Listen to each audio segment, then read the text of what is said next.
of the Verify team is to bring you the facts and point out what's false. And there's a lot of misinformation online right now about the coming COVID-19 vaccines. It's leading to a lot of questions that you are asking us. Like this message from Vicky, hoping if we could find out if this article is true. It's been widely shared on Facebook.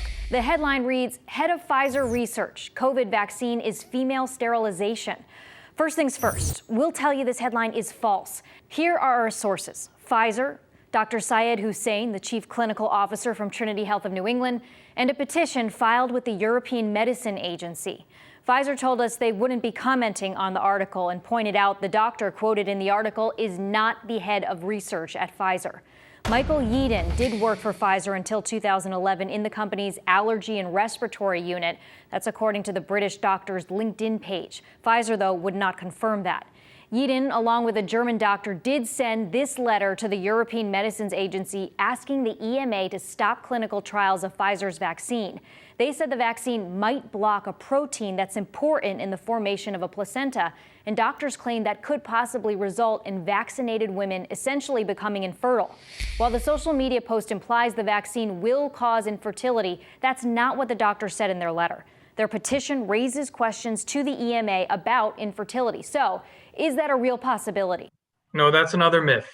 That's Dr. Syed Hussein, the chief clinical officer from Trinity Health of New England. He tells us there is absolutely no evidence thus far that Pfizer's vaccine would have any impact on fertility or pregnant mothers. In fact, there is discussion in the scientific and medical community about the importance of pregnant and lactating healthcare workers or individuals, I should say, also having access to this vaccine. Now, those two groups were not part of the trial. It wasn't studied. But again, it's part of decision-making, joint decision-making with both the individual and their physician, looking at risks versus benefits. Dr. Hussein says misinformation online is getting in the way of public trust. There is a lot of vaccine hesitancy, no doubt, across the country, and it's fueled in partly by the misinformation, unfortunately, and denial of science, which unfortunately has itself become a sort of a pandemic.